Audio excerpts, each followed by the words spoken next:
Hi, it's Scott, ROCKFILE, back with another podcast review for you. Let's talk about 2013's The Machine.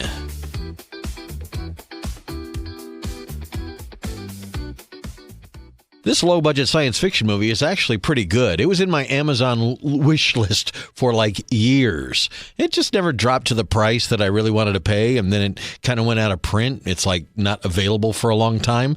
And then I was in my favorite used movie music video game store here in Alaska, and they had a copy of it for like $5, and it was buy two, get one free. So this is one of the 3 movies I bought. I'd always wanted to watch it, so I took it home and I watched it. And you know what? It is pretty darn good. Caradog W. James directed this. I really didn't know much about him, but I did see the movie he made after this, Don't Knock Twice, which I reviewed here and gave a mediocre review to because it was kind of a mediocre horror movie.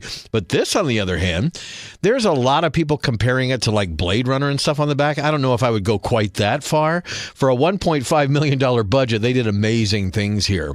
Rotten Tomatoes is sitting about 79%. Prime Video is about 6 out of 10. IMDb is about 6 out of 10.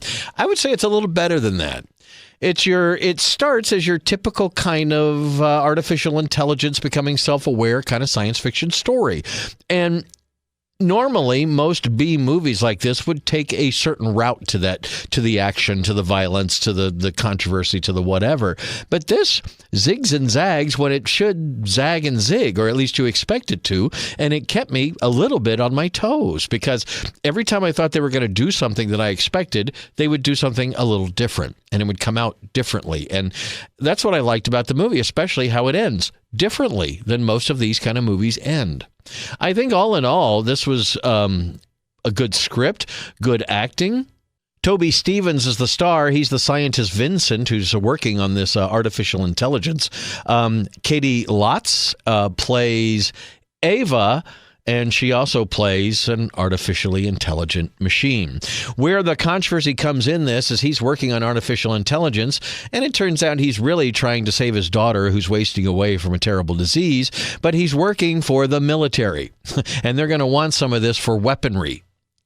And that's kind of what happens. Due to some things that happen in the middle of the movie, they create an artificially intelligent robot that they can't really control. That gets you to the second half of the film. I don't want to talk too much about this movie because it's a movie that a lot of people haven't seen. It is available on Blu-ray, at least it was for a while. It was on a few streaming services as well. I think it's on Tubi and maybe even Amazon Prime now. Check out The Machine if this sounds like your cup of tea. Artificial intelligence. They're doing some amazing work in the movie with like veterans, trying to get them new limbs and using AI for that. It really does present some interesting different sides to the AI conversation that you don't hear every day in like normal social media type life. I thought it was really well done. It's got some pretty bloody violence in places. All in all, it just wasn't what I expected, and that's kind of what I liked about it. It was a cut above your typical made for sci-fi movie. It was a little better than that. The special effects were good throughout the film. Matter of fact, there is one scene about 2/3 of the way through the movie where an artificially intelligent creature dances. The special effects are flawless. I mean, it is an incredibly beautiful scene, no matter what movie you saw this in. I expected, a little bit better filming, and this would be like a Ridley Scott scene. It was a beautifully choreographed and executed scene as they realize that some of this artificial intelligence stuff is maybe getting a little bit smarter. And that's one of the side plots I won't get into. There's other things going on underneath that you get glimpses of, but they don't really explain until towards the end. And then you find out what's been going on the whole time. All in all, what a surprising film this was. And if you can pick it up on Blu-ray, I would do it. This would be one that you would watch again. I'll pull it out because A, the acting was good, and B, it was thoughtful. It was interesting, and it was well made.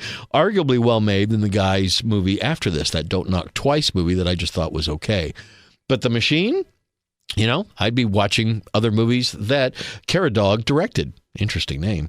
Anyway, long story short, there's other movies out there called The Machine. Look for The Machine from 2013. It's got a tagline, "They rise, we fall."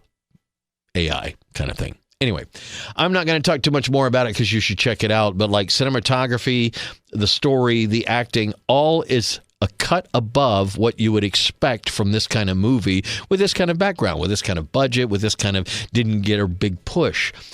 mostly a British movie, but the actors come across as mostly American.